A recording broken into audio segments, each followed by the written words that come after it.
repeat after me. I take refuge in the Buddha. I take refuge in the Buddha. I take refuge in the Dharma. I take refuge in the Dharma. I take refuge in the Sangha. I take refuge in the Sangha. Keeping the palms joined.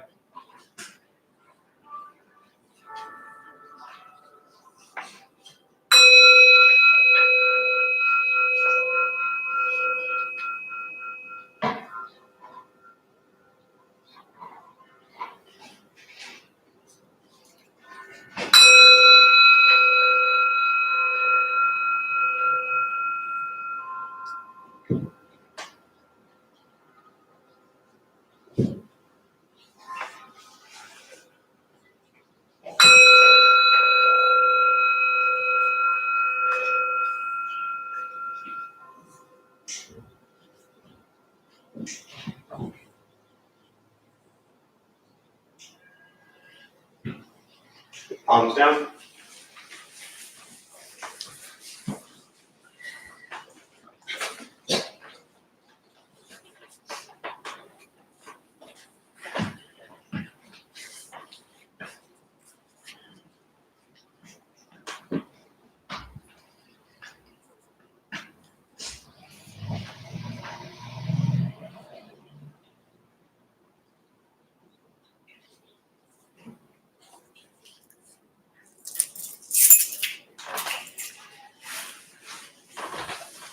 I always like doing the offering and hitting the bell while the church bells are ringing. It's actually something I'll talk about a little bit later, but it's just a reminder, I think, for all of us, many of you who are here a lot, some of you may be here for the first time, that the practice of Buddhism isn't necessarily about being Buddhist. It's really just about becoming aware of what you think and what you say and what you do every moment of your life. And that works if you're a Christian, if you're Catholic, if you're Muslim, if you're Jewish, if you're pagan, or if you don't identify with any religion at all. And as I always say, I lead 2 classes a week here. There's always, 60, 70, 80 people. And I say, show of hands, how many of you are Buddhist? And I end up seeing about 2 hands, right? Meaning that maybe 4 on a good day. Right? Meaning that the people here aren't Buddhist for the most part. And that's not what matters. Right? We didn't start the Dharma Bum Temple 13 years ago to create a bunch of Buddhists. I'll leave that up to a bunch of other people who try to make new things. To me, we started the Dharma Bum Temple to try to help people figure out how to be kind to themselves and everybody else. And that works within whatever religion you already have or don't have. So that's really, I think, the important part. And that's why when I hear the church bells, I love it because, most of us grew up around church bells or Jewish temples or a mosque or whatever it might be. And we probably didn't grow up joining palms, bowing to a Buddhist statue, right? And I think as Buddhism enters a new culture, as Shunryu Suzuki said, anytime Buddhism enters a new place, it takes about 200 years for it to really settle. And he said, Buddhism landing in a new country and taking root is like holding a flower to a rock and expecting the flower to grow out of that rock. That's how difficult it really is. And that's any culture. Now, if he'd been talking specifically about American culture, he might have doubled that and said 400 years. But, I'll stick with 200, and by then we should have some stuff figured out. So it is very much going against the stream, as they say in Buddhist teachings. That this path and this practice that we'll talk about and we'll share really is going against what most of us have done or been shown throughout our lives. But it's a practice. It's not something that's a 6-week course. It's not something that you pay $1,000 and graduate from and you get like your Buddhist certificate. It's everyday life.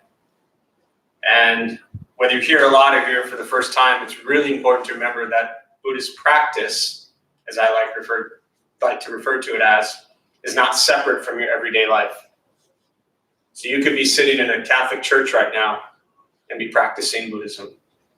You could be sitting in traffic right now and practice Buddhism. You could be sitting in a grocery store line that's the longest one and not moving while you're already late and practice Buddhism. So it's a practice. And that's how I've always explored it. That's how I was taught it. Even in a very traditional formal Buddhist monastery life, it was taught to me as a practice. So with that being said, we'll do a meditation practice. For those who might be here for the first time or sitting in meditation for the first time, a couple things to tell you. Nothing's going to happen to you. You won't float away. You're not going to have any mystical, magical experiences. A mind that races all day long is not going to shut off. Don't judge your practice, meaning don't ask yourself, is this working? Is this not working? Am I doing it right? Am I doing it wrong? We're just going to sit. We're going to breathe.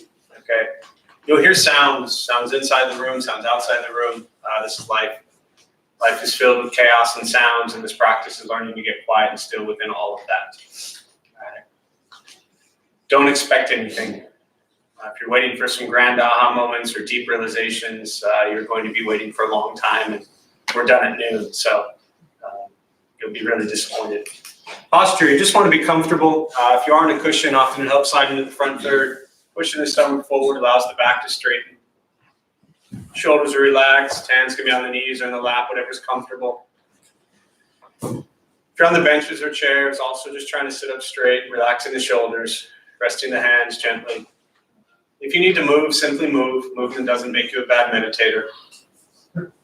I'll guide us as we begin. We'll settle into a little bit of silence.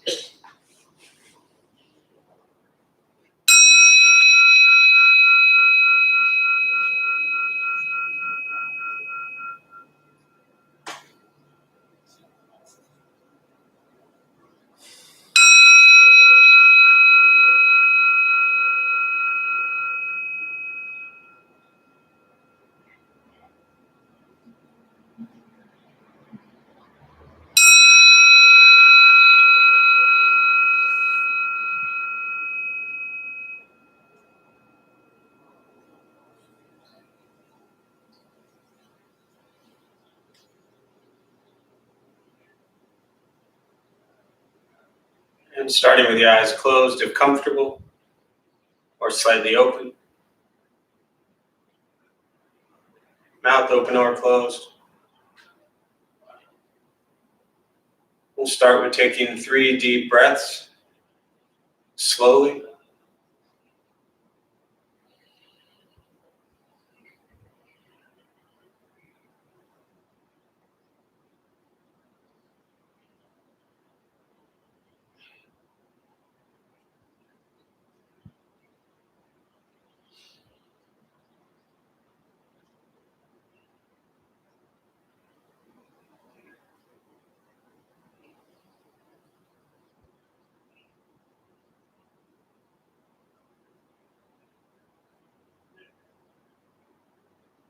And eventually settle into a natural rhythm of the breath.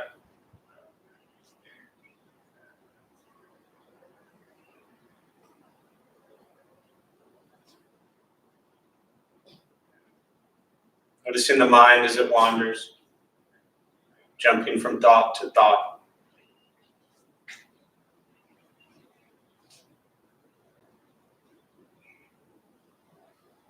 Start with gently guiding the attention, focus to the stomach or chest.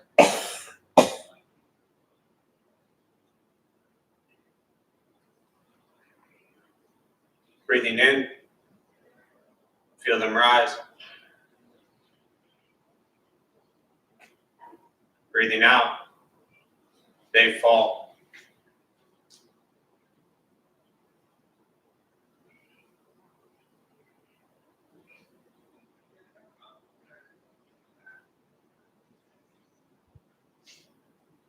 Simply continue this practice, observing sensation of breath.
As the mind wanders, lost in thought, recognize it. Release that thought. Return attention, focus to the breath.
Where's your mind?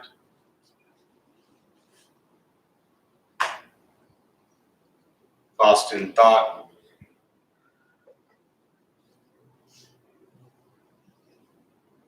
Return attention, focus to the breath.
letting go of expectations,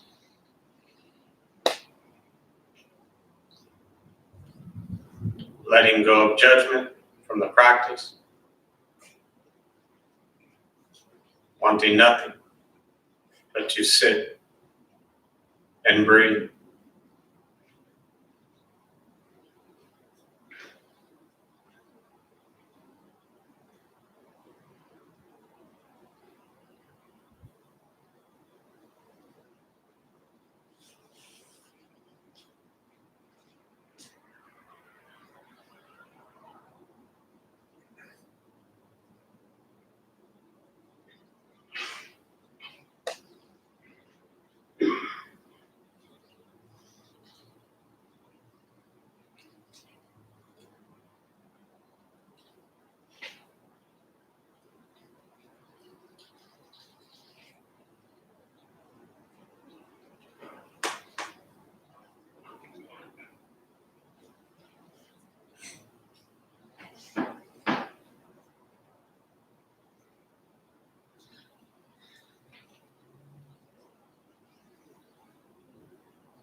Learning to be comfortable in stillness, in quiet, simply sitting, breathing.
And with the body still, rested,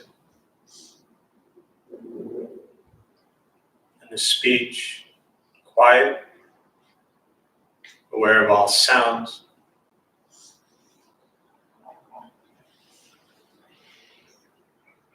and the mind learning to settle,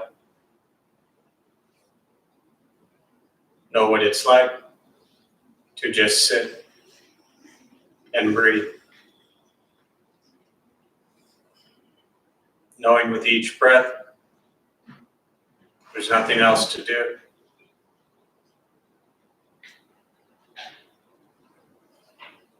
Nowhere else to go.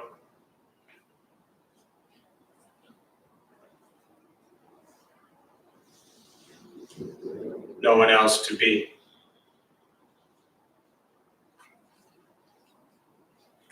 Everything beautiful, exactly as it is. Sitting, breathing.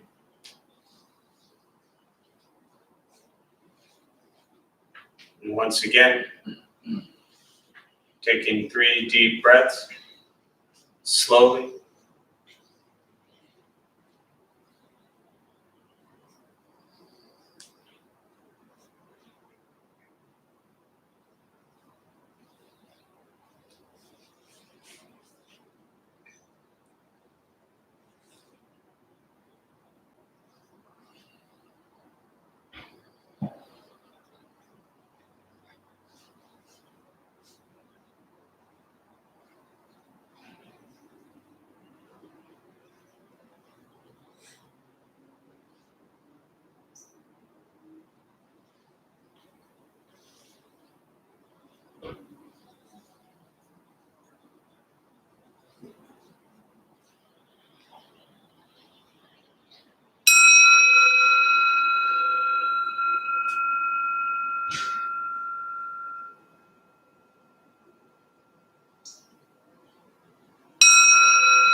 As you slowly open the eyes,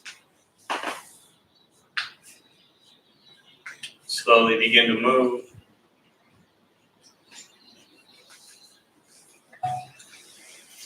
Most important, the practice of meditation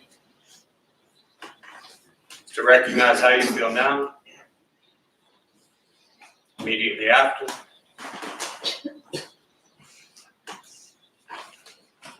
Compare this to how you typically feel throughout your day. Recognize the difference, if there is one. Ask yourselves how you prefer to feel every day for the rest of your life. And realize however you feel now, if it's quiet, calm, still, or a busy mind, racing mind, whatever you're sitting with at this moment, has nothing to do with anything I said.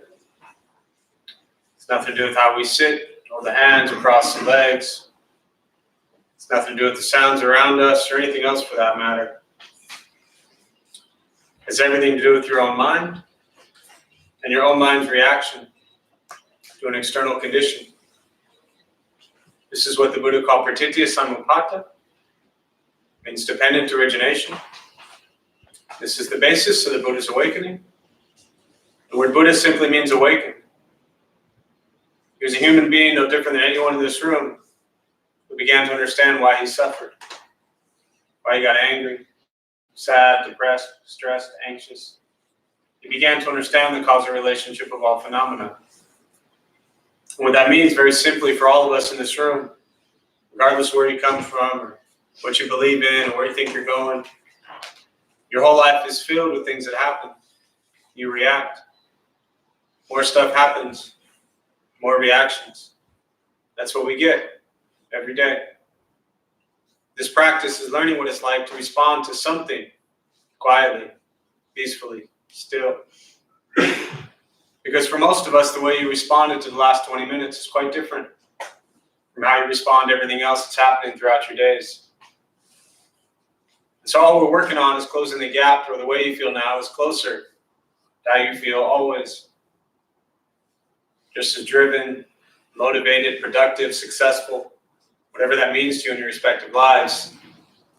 But with a mind that's steady, clear, focused, distracted by nothing, disturbed by no one. This practice is not easy. It's not necessarily fun. Meditation is not an escape, as people often think it is. It's not closing your eyes and pretending you're sailing down a river and looking at all the birds and trees and flowers and thinking everything is grand. We have enough escapes in our lives. Meditation is direct perception into this present moment. Meditation is free. Buddhist practice is free. It's sitting, breathing, learning to be kind to yourself and everybody else. And in some ways, it's the same thing we've all been taught since we were 5 years old. Some of us just didn't do it. None of you, of course. I'm just talking to myself.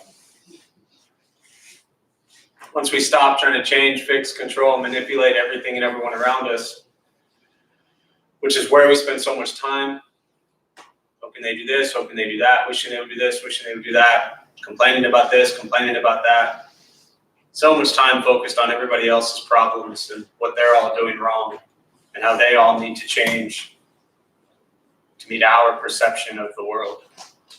This practice is working on changing your mind and your reaction to the world around you. So when chaos happens, which it will, when things go on in the world that you don't like, which they will, when pretty tragic, horrific, disgusting things happen in the world, which they will, we can respond to it with a mind of openness, with a heart filled with kindness, compassion, and try to understand why things are the way they are. When things don't work well, and we bring nothing but anger and hatred and rage to it, we're just adding more anger and hatred and rage to a situation that already has enough of that. Buddhist practice is not about sitting back and doing nothing in the world. It's about engaging. To me, as an engaged Buddhist, which is really, to my knowledge, coined by Thich Nhat Hanh, that phrase, it's very much engaging in the world. It's not escaping from it. It's bringing what you learn into everyday life, as I alluded to earlier. Someone asked a question recently, and I want to touch on that a little bit, and then we'll open up to questions. But someone asked me an interesting question, and I thought I would share it here, because I don't think in all the years I've been doing this, which is a while, anyone's ever asked this question, at least this way. And they said, why did people follow this guy, the Buddha? And my first response, and real truthful response, is, I don't know. You'd have to ask the people who followed him. Yeah, I mean, this was 2,500 years later, or 500 years ago. And he was raised Hindu. So at that time in India, 500 years before Christ, there were so many gurus out there, so many teachers, so many spiritual practitioners. From my studies, and I'm not a scholar, so keep that in mind, but my guess is you could find gurus everywhere in India 2,500 years ago. And Siddhartha Gautama, who became called the Buddha himself, had many teachers along the way. Two primary teachers that are talked about, and he eventually left both of them, because what he realized was that his whole quest was to figure out how to end, as I like to say, remove, decrease suffering from his life. And what he realized was that even the two great teachers he had, who wanted him to stay and be the teacher of their community, could not end his suffering. He knew that one person and one person only could figure out how to end his suffering, and that was himself. So he went off on his own for 6 years total, roaming the base of the Himalayan mountains from the age of 29 to 35, and eventually, at some point on that journey, He left those teachers and he roamed by himself. And he sat down and he began to understand that the cause of his suffering was coming from his own mind. And in Buddhism, what we call the three poisons of greed, anger, and ignorance. Always wanting more, being angry at what and the way things are, and ignoring the actual truth. Meaning we're stuck thinking our views and our truth is reality. When in fact it's not, it's just our perception. We all have our perceptions, those aren't going anywhere anytime soon. But as long as you understand that your perception isn't ultimate truth, it's just your perception. So the Buddha recognized these three things, and then 5 guys came over that had left him, that he was traveling with. These were his 5 buddies, and that image above the exit sign is actually him giving the first, what's called the first turning of the Dharma wheel. And you'll see the Buddha sitting there under the Bodhi tree in Bodhgaya, India, and 5 disciples, again, who were his buddies. And he left them as well. And they were like, there's Siddhartha, looks like he's figured something out. So he sat down, they sat down with him, and he'd sat for 21 days at this point, and they sat down, and he began to teach the Four Noble Truths, which is the first teaching. Suffering, cause of suffering, ending of suffering, and the path. But my point of bringing this up, not to touch on that, is that the question of why did people follow him? And I still come back to, I have no idea. But all I can speak on is why that message related to me. Because I can't speak to why anybody else would follow anybody's teachings. But I can speak to why I chose to. And maybe there's some correlation there, I don't know. But for me, his teachings are very simple. They're very practical. In a time where there were thousands of goddesses and gods, again in India, the Hindu religion, this wasn't putting faith in anybody else. So when people followed the Buddhist teachings or followed the Buddha initially, and they were the monks and then the nuns and the lay people and the original Sangha, they weren't putting their faith in Buddha. Because the Buddha was saying basically, don't put your faith in me. I figured out my own mess. You know what you have to do? You got to figure out your own mess. Now, no translation I've ever seen it worded that way. So that's just, it's the figure out your own mess sutra, right? Which is kind of what all the Buddhist teachings is. It's about figuring out your own mess. And so that approach to me worked. It's like here was some human who was saying, you're greedy, you're angry, you're ignorant.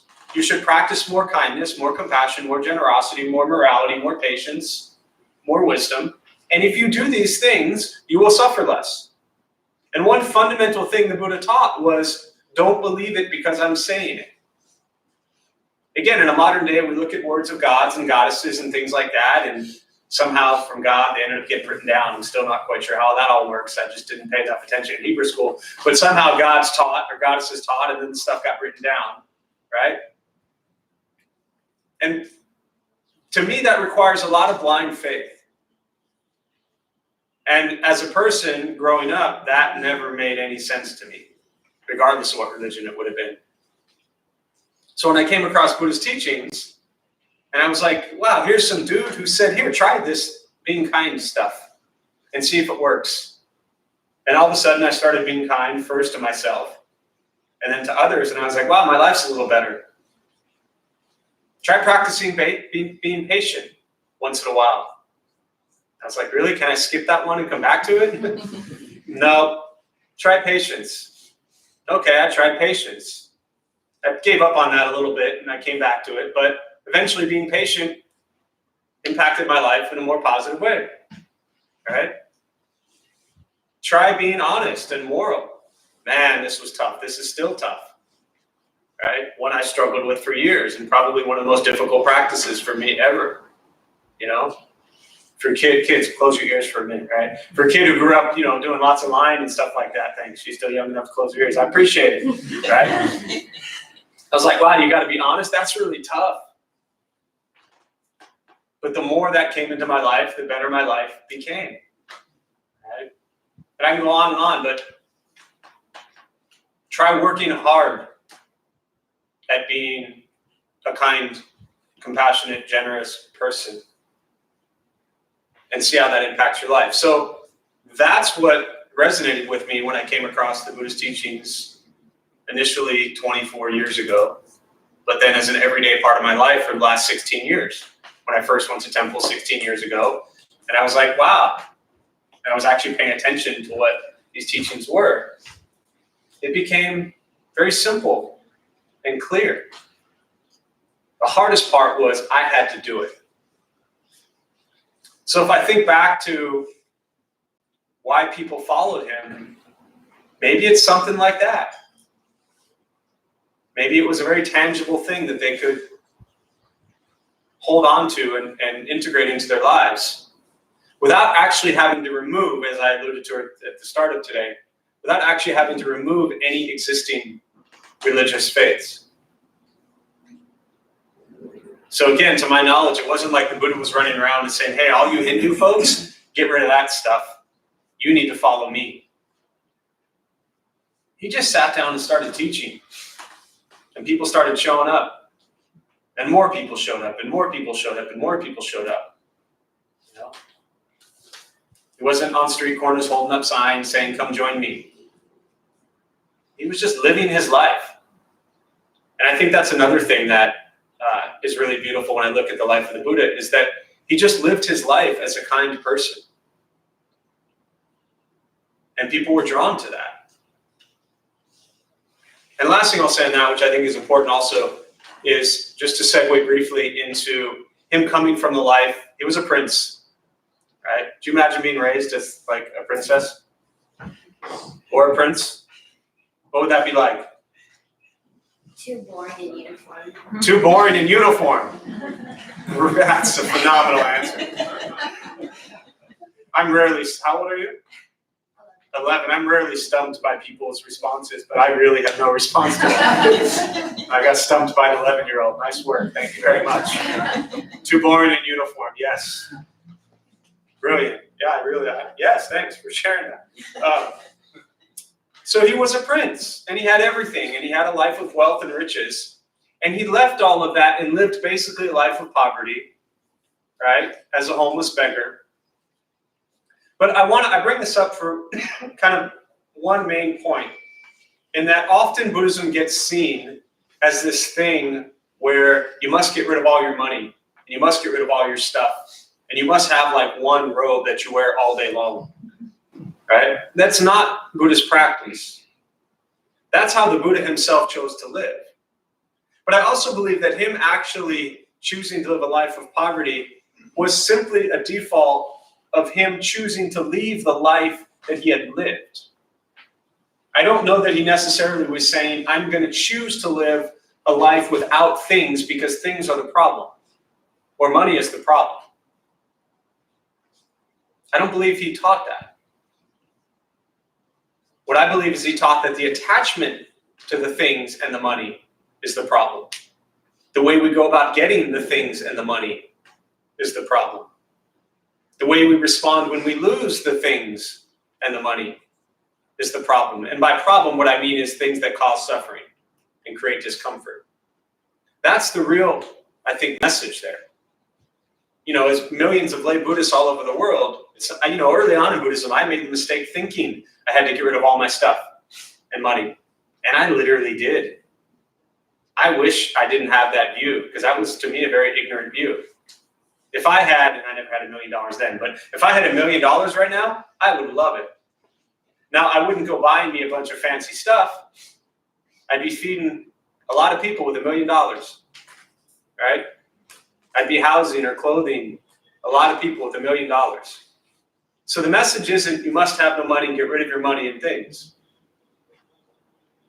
And did him coming from a life as a prince, who then chose to live a life as a homeless wandering beggar, was it difficult for his perception, I think? Of course, as a human, you only know one way of life. And he tried to experience another way of life. But he's still coming from the mindset of, I had everything.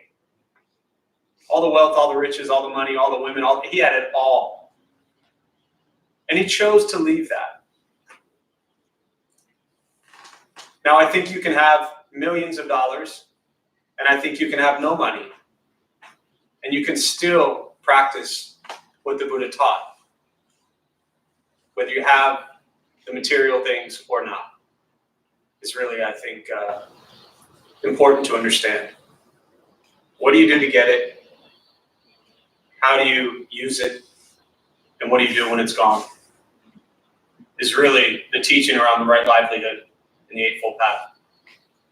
So, because last I checked, you're all here for the most part by choice as pretty much non-Buddhists to learn about Buddhism, and nobody walked in the door and got rid of all your stuff, right? So, with that, I'll stop. Open up to questions, meditation, Buddhist practice, anything. Yeah. I would like to share an insight which has cleared up a lot of confusion I've had about the Four Noble Truths. First Noble Truth, of course, is life is suffering, and then it goes through to the end of suffering. And I've always thought to myself, well, suppose, you think you're there, but a loved one dies. You're going to suffer. I don't care what anybody says, you're going to suffer.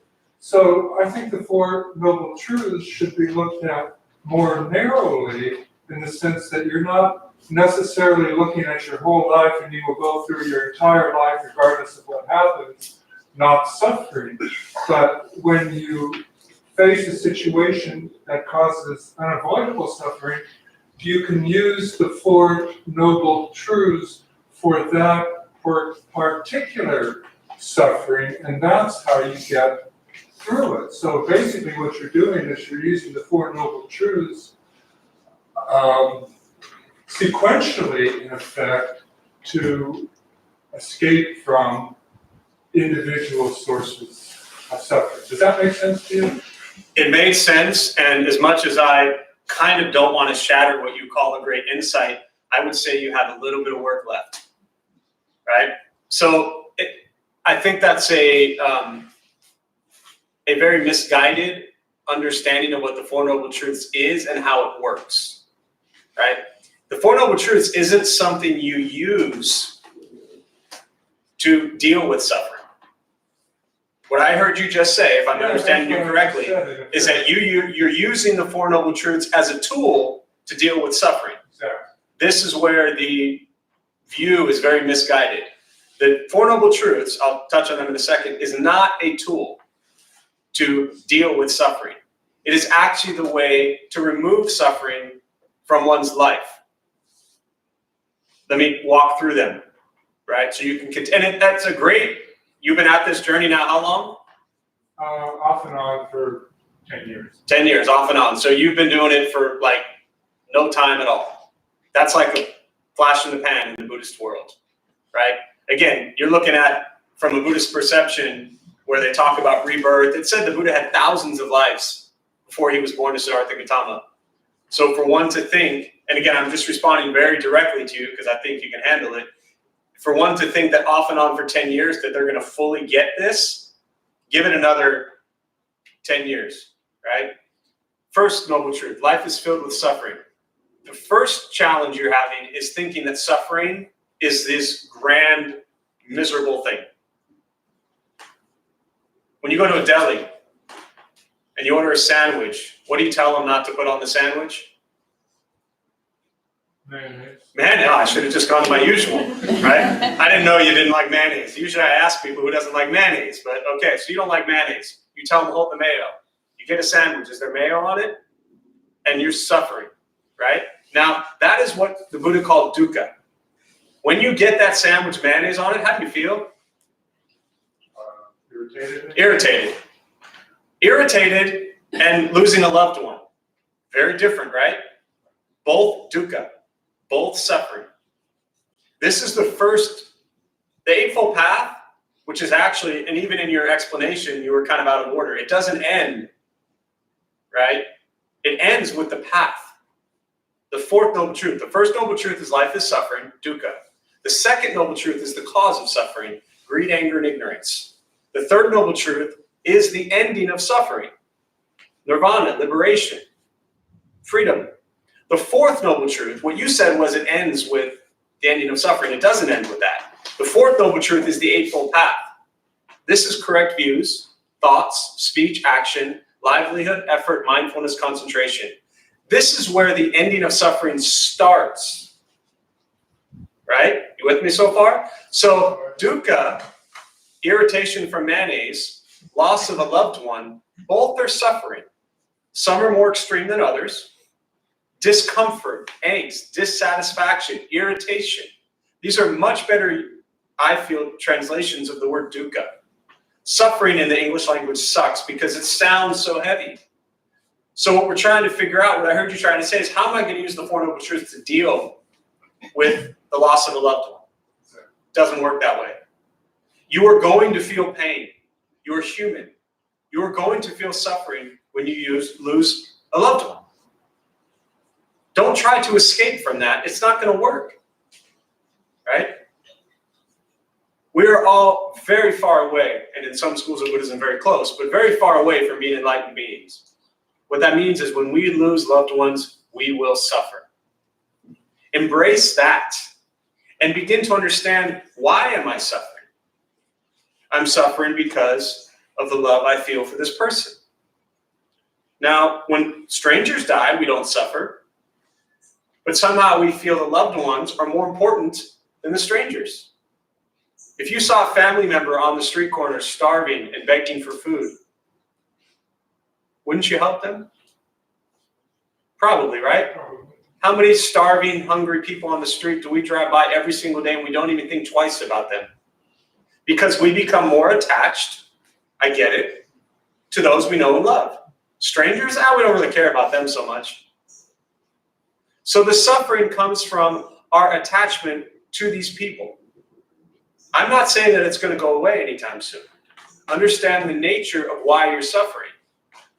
And then understand the teaching of impermanence, that we all, at some point in time, will be gone. Right? The shirt you're wearing, the benches you're sitting on, the temple here itself, everything in our lives at some point will be gone. So what I like to do is look at, how can I have grand appreciation for everyone and everything in my life, knowing at some point they'll be gone. I don't wake up any days and think, how do I escape from suffering when someone I loved dies? You're not going to. The last thing I'll say is that you have to understand also, which I don't take this approach typically because we weren't raised with this idea of rebirth or reincarnation. And so for us, it's, for the most part, it's this foreign thing.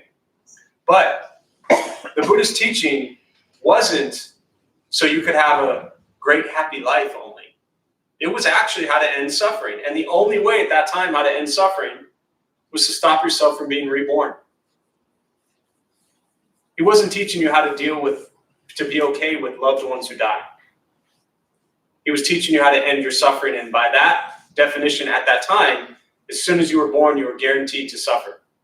So the only way you could stop suffering was to stop yourself from the cycle of rebirth. Now, how many of you showed up here today because you want to make sure you're not reborn? You know, it's not why we come into this practice. We want to know, how do we behave and respond when loved ones die? You feel pain. So I would take that back to the drawing board for another 3 years and continue to read various translations of the Four Noble Truths and really see how they play out in your life and study in-depthly. In-depthly, is that even a word? You know what I mean? In depth, yeah. The Eightfold Path. Because the real answer to your question lies in a very detailed exploration of the Eightfold Path, which is the last step of the Four Noble Truths. Thank you, I'll work on it. Yeah, me too. Yeah. And this is beneficial for all of us. You were just brave enough to ask the question, and you know what I mean? So thank you for sharing. Yeah. So, you know, I'm a therapist. Yes. And so the question of suffering comes up and pain comes up every day. And I think what I've observed over the last 20 years of practice is that some of it is language difficulty, right? The definitions that are the things we imbue the term suffering with. So what I found to be helpful in my little corner is I kind of have like two columns. One is life happens, which is, I lose a loved one, there's pain, I have a windfall, I'm happy, whatever. That's life experience. And the other column is suffering. And the way I define suffering is suffering are the stories I attach to about these experiences. Right. So in other words, I lose a loved one, I feel pain. My job is to be with that. If I go over here, I create my own suffering. If I write a story that says, I can't live without this person. Now his loss is not causing my suffering. I am, because I wrote a story about it and I'm attached to the story. Similarly, if it's something positive, some wonderful event happens.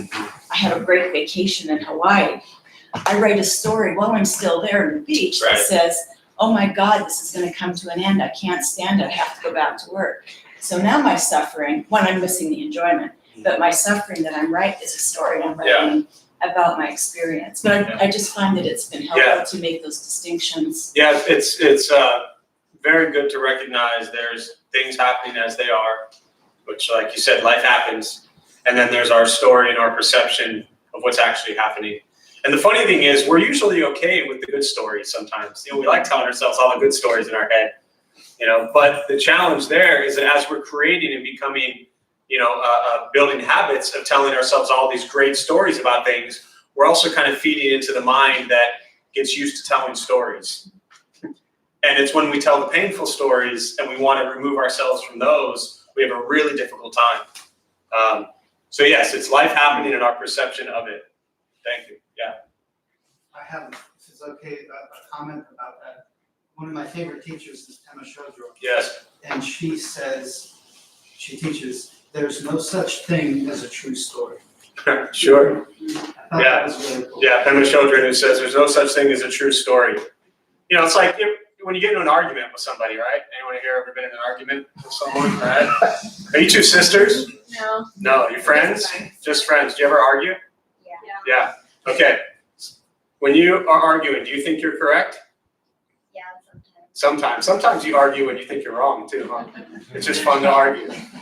We get along pretty well, I tell you. I know that I'm wrong, but I want to be right, so I keep arguing. You know that you're wrong, but you want to be right, so you keep arguing. Words of an 11-year-old. Did you all hear that? Okay, thank you for the honesty. We can all learn some things from that, okay? And when you're in an argument, right? When you're arguing, do you think you're right? Sometimes.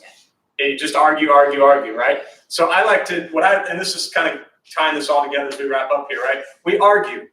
We think we're right. And then the argument often is no longer even about proving that, it's not even about the thing anymore. It's more about just proving that we were right. It's defending that ego that says, okay, I'm wrong, but I don't like to be wrong, so I'm just going to convince you that I am right. And I heard years ago, some of you may have heard this kind of metaphor or whatever, that, when there's two sides to the story, there's this view, and then somewhere in the middle is probably the truth. And when you said that, that's what it made me think of, is that we are really good at creating stories in our head. And yes, those stories that we create in our head are not ultimate reality. And the Buddhist teachings isn't about everything always being perfect and grand and wonderful. And it's also not about everything always being miserable and terrible and sucking. It is reality, the truth as things occur. And the sooner we embrace life as it is, the sooner we then can begin to explore, okay, this is how things are. How do I respond in this moment? How do I let go of all the stories from the past that I've been making up? How do I let go of all the stories from the future that I've been constantly telling myself? And how can I just fully embody and embrace this precious moment, because this is what we got. And in this moment, unless you absolutely hate sitting here on a Saturday morning at 11 o'clock, your life probably isn't nearly as bad as you spend time telling yourself. So those are the church bells telling me it's time to stop. So we'll join palms. May the benefit of this practice be shared with all beings in all directions. May all be at peace. May all be free from suffering. May any merit gained from this practice be transferred to Megan's father during her time and to Megan during her time of suffering. May they all be at peace. May we all be at peace and free from suffering.